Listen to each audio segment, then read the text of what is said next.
Every good story has a villain, and a real life villain is even better. My favorite real life villain is Billy Mitchell from the 2007 documentary King of Kong. Billy had held the official high score for Donkey Kong since 1982, and this was a major point of pride for him. In stepped Steve Wiebe, a suburban dad and science teacher playing Donkey Kong in his garage, who clocked a video of himself beating Billy's score in 2003. Billy, who is in deep with the official Game Records organization, gets Steve's score thrown out. They tell Steve he has to show up and get the score live. Steve shows up in person and gets the score live. They find a way to throw that score out as well. It's such a good film because not only is it real, but it's a story of a hero who is full of honesty and truth, facing off against a villain who only knows how to lie, obfuscate, and deceive. Boys, we are witnessing the creation of such a villain in Pirate Software right now, and I'll get into all the wild stuff he has said in a second. Ross Scott is our hero. His purpose is good and true. Dude has been beating the drum about companies killing games for 10 years now on YouTube. Stop Killing Games, his movement has one goal: end companies' ability to turn off a game that you have paid for. That's it. Imagine you bought Tom Clancy's Division from 2016, you boot it up, and you realize you can't play the game because the servers are offline. That would suck. It is the most obvious and objective good we need in the games industry. Only billionaire executives at Activision who hunt humans for sport would be against this. And of course, Pirate Software is against this for some reason. The dude has built a following on YouTube by fooling people into thinking he is an expert on the 500 different topics he speaks so confidently on. With his nerdy hacker persona, I was baffled to hear that he's defending Blizzard here. Like, really, bro? You're defending the billionaires? So what I want to do in this video is show you in 8K the spectacular, well-deserved downfall of Pirate Software. And then towards the end of this video, I want to better explain the Stop Killing Games initiative and why it's such a good idea. So if I had to describe Pirate Software's aura, it would be annoying IT guy slash Redditor who is constantly correcting you because he is the expert on everything. You come to the dude with a simple problem. Hey, my computer's not working. Bro is always like, yeah, you try to update Windows while the TCP IP servers are down. Be my guest. Like, dude, just shut up and fix the computer. I don't need your life story. Pirate has cultivated this kind of I know everything about everything persona in his content, and apparently people fall for it because I guess he has a deep voice. I've read that people who know him IRL can confirm that's not his real voice and he's just putting it on. People call me the Bob Ross of programming. People call me the Bob Ross of programming. People call me the Bob Ross of programming. Like, shut up, dude. This guy is truly insufferable. But it gets better, boys. Pirate used to make horny, furry art for Second Life under the name Maldavius Fig Tree. Pirate's fursona is a parrot. Like, dude, anytime you find out somebody is a furry, you know they're a complete degenerate. So I'm not digging any deeper into this dude's backstory because I don't want the FBI to come after me, but you can see his full backstory at the Kiwi Farms linked below. So our hero, Ross Scott, started this consumer rights initiative in the EU called Stop Killing Games, and it needs 1 million signatures to pass.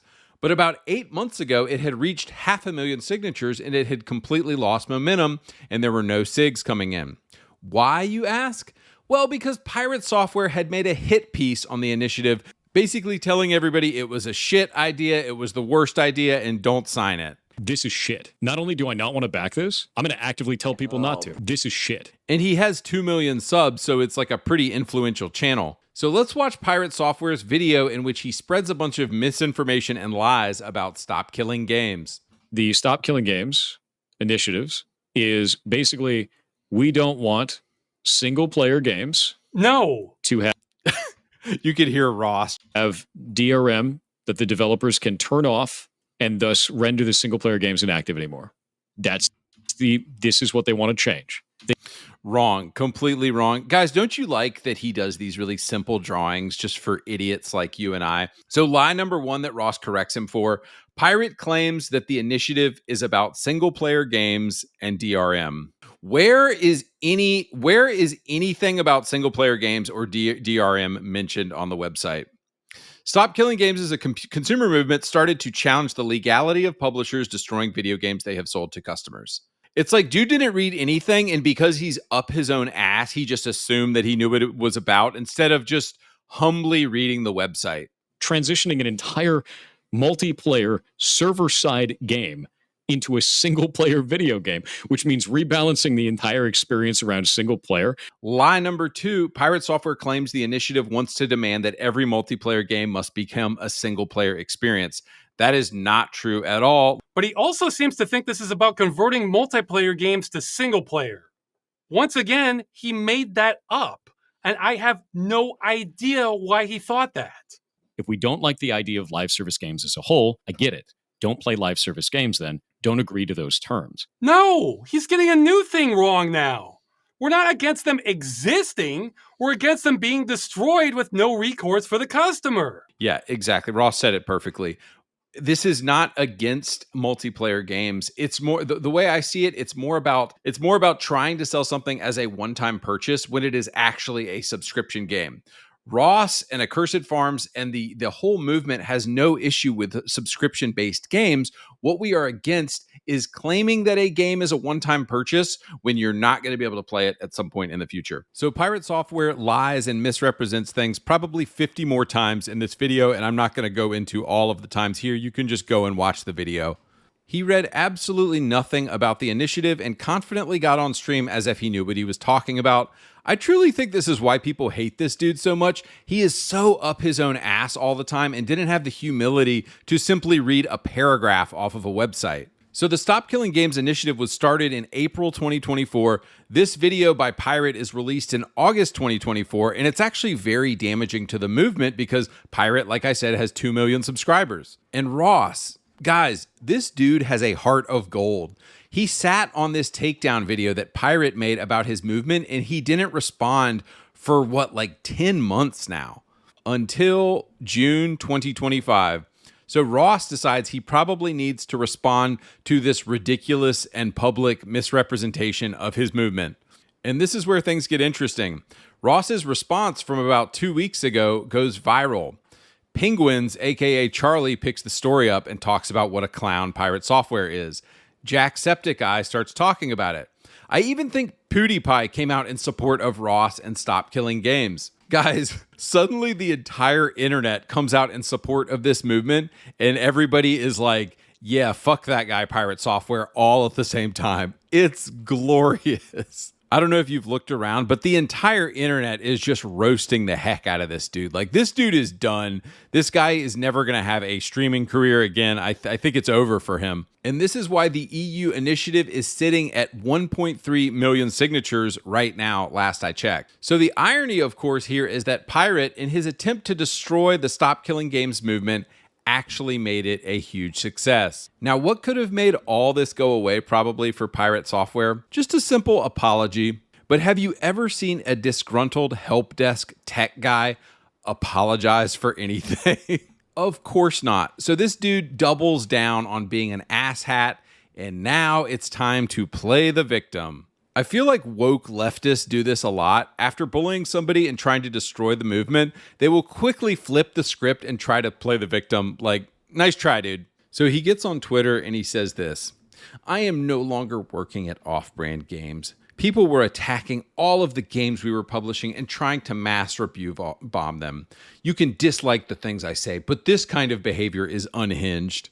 Well, Pirate, that would be very sad that people were mass review bombing your games. Except it's a complete lie. So you can go through every single one of the games that Off-Brand is working on right now, and there's not a single review bomb on any of them. You want to tell Pirate, like, dude, just stop lying, bro. Can you stop lying for like 5 seconds, dude? But it gets even worse. Pirate gets back on Twitter and says this: I got swatted on Tuesday. I've been having constant calls to my cell phone. I had tens of thousands of death threats to myself and the rest of the moderation team. But what he lied about here is the swatting. The dude was on stream for 12 hours that day, and everyone said, hey, if you got swatted, doesn't that mean people came to your house? But nobody came to his house. So Pirate yet again gets called out for lying and saying that he was swatted when he was not swatted. And then we found out Pirate deleted the VODs or something from the day that it happened. Just to be clear, swatting means that a SWAT team has shown up to your house. This never happened for Pirate, and add it to the long list of stuff that he's just been lying about. So anyway, boys, that's enough pirate drama for now, and I actually want to talk about the Stop Killing Games initiative for a bit. And boys, in case you didn't realize what a big deal this is, in response to Ross's video, there's been a $1 billion lobbying group that is incredibly powerful in Europe called Video Games Europe. They have now issued a statement against the Stop Killing Games initiative with these words. The decision to discontinue online services is multifaceted, never taken lightly, and must be an option for companies when an online experience is no longer commercially viable. Here's another statement from them. Video Games Europe argues that the initiative's proposals would make game development prohibitively expensive and hinder creativity. Guys, the poor $1 billion companies, oh no! And y'all, we should be 0% surprised that all of these huge $1 billion companies are coming out against this. You've got Netflix, Sega, Roblox, EA, Epic Games, Supercell, Ubisoft, Take-Two Interactive, Warner Brothers, ZeniMax. Of course, all these companies are against this because they want zero consumer responsibility and they want to do whatever they want to do.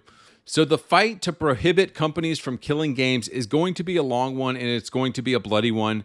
And I imagine we're going to be talking about this for probably the next 10 years at least. Quick intermission. Do you want exclusive Andy Pants Gaming content? Do you want uncensored versions of my videos? Well, you will need to go follow me on Locals. It's basically like Patreon, except Patreon is a bunch of LGBTQ gay communist weirdos that hate free speech, so Locals is where I'm at right now. Oh, also, there's an Andy Pants Gaming meetup in a few days in Atlanta. Email me at andypantsgames@gmail.com if you want to come out. All right, back to the video. But boys, let's go back to the basics, and I want to calmly explain exactly what Stop Killing Games is here. So this all begins with AAA games that were sold to us for, be it $20, $40, $5, or $60. We paid some amount of money for a one-time purchase of one of these games. MAG, Evolve, The Crew, Defiance, games like this. But today, in 2025, when you put the disc for these games in your game console, you will realize that they are unplayable because they require an internet connection. They are an always online game, and they are not a fully playable game. And so what has happened here is these games have been killed, and you have been robbed of your purchase of being able to play these games. That sums up the Stop Killing Games consumer movement right there. When they're talking about killing games, this is what they're referring to. Games that were sold as a one-time purchase that are now unplayable, and we acknowledge that this is wrong. And so this is wrong, and this has to end. And I haven't talked to anybody who disagrees with this sentiment. This is clearly a wrong, unjust thing that the game industry is doing. So what is Stop Killing Games suggesting is a solution to this problem? And there are two possible avenues that games can go down.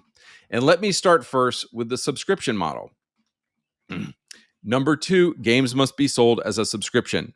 This is a perfectly viable option for AAA games, but AAA games have not wanted to do this because saying $10 per month to play this game is a much harder sell than saying, oh, hey, it's only $60.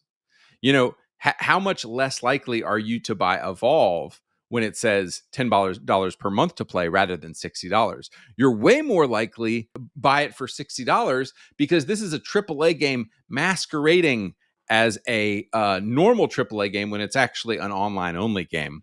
So this is sort of a legal loophole that companies have gotten around for a long time, and SKG is trying to end this. So just so we're clear here, a subscription model is perfectly reasonable for all these companies, and that's totally fine. They just need to advertise it boldly and clearly. This is a $10 per month purchase for this game. This is not a normal playable AAA game. All right, what is the other alternative? Games sold as a one-time purchase must stay in a playable state, okay? So Sony or whoever, charge $40 for your game, charge $60 for your game, charge a one-time purchase. That's fine. The game hits a point where there's low player numbers and the company desires to take the game offline. That's perfectly fine as well. Here is what the consumer movement is saying.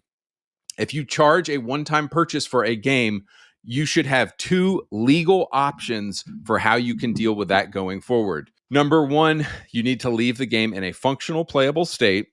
And that could be allowing peer-to-peer connections. That could be allowing bots. That could be allowing offline modes. I have paid $60 for this game. It needs to stay playable forever into infinity as long as electricity is around because I paid $60 for that game. Alternatively, let's say Ubisoft goes under and they do not want to keep servers up for people to keep playing that game. In this situation, they should be legally required to give the community access to the game files to host their own servers. Now, you might say, "Oh, that's never happened, Andrew. Nobody's ever done that."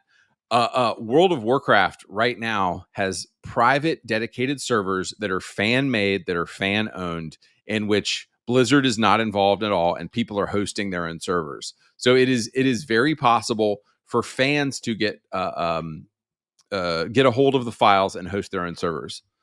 So, guys, that's about it. This is clearly an unjust practice that needs to end, and there is a clear and obvious solution to the problem, which is sell games as a subscription, or continue to sell the game as a one-time purchase and make a way for the game to stay playable. So that's about it. A couple more considerations here. Number one, companies aren't making money off of these games. Why do they care if a small groups of fans have the files? Like, Sony, why do you care if fans have the files for MAG and keep playing MAG? Nobody is playing MAG. I mean, a group of 200 people probably is trying to play MAG right now. So there's some legal BS that companies are throwing back in regards to this. Sony is saying, "Oh, well, somebody could be hacked or somebody's files could be compromised." Yeah. Obviously, in the terms of service somewhere, there's going to be a line in that says, "Hey, if your computer gets hacked while you're playing MAG, Sony is not reliable." Number two, guys, the amount of games that this actually affects is minuscule, and these are billion-dollar companies that we're dealing with. So I'm sorry, but I'm not shedding any tears because Ubisoft or Activision or whoever has to make a way for me to keep playing these games. They should be legally required by law to allow you to play a one-time purchase into the future because you paid for that game. As I said earlier, this has already been done with the World of Warcraft community. Fans are moderating these servers, and Blizzard has, I guess Blizzard is cool enough that they're allowing that kind of thing. And finally, guys, this is only going to bring about good things in the industry overall. Number one, companies are going to have to make end-of-life plans for their one-time purchase games early on. Number two, there might be slightly less online games. Would that be the end of the world? I mean, what are we doing right now? We're burning like 200 online only games per year right now. Like that stupid FBC Firebreak game that just came out. Like this would be another way to force companies to think long and hard about their online only games. Don't just put out trash. Think very carefully about whether this is viable and make an exit, prepare an exit strategy. But finally, these games make billions of dollars anyway. These companies have huge balance sheets, and what we're asking for is very, very reasonable. So finally, where does this leave the companies? What are the three buckets that all games would have to fit into going forward? There's one-time purchase games. And I hope that we can continue to always get physical media, being a CD, because I don't trust anything online. I always want a CD of my games personally. One-time purchase games like Clair Obscur Expedition 33, $60. You can play it. You'll always be able to play it. As long as there is electricity, I will be able to play this game on my Xbox Series X. Praise the Lord. That's awesome. That is one kind of game. Going forward, you have an online game pretending to be a AAA game. I would say the Division 2 classifies this. They can advertise it as $60, buy now, buy this game, but they must prepare to have an offline bot mode or prepare to give your files to the fans. That is avenue number 2. Finally, as I said earlier, the third avenue would be a very clear subscription game. The game is not advertised as a $60 game. The game is advertised as a $10 a month game. It is very clearly labeled that it is a subscription service. Guys, this is not crazy.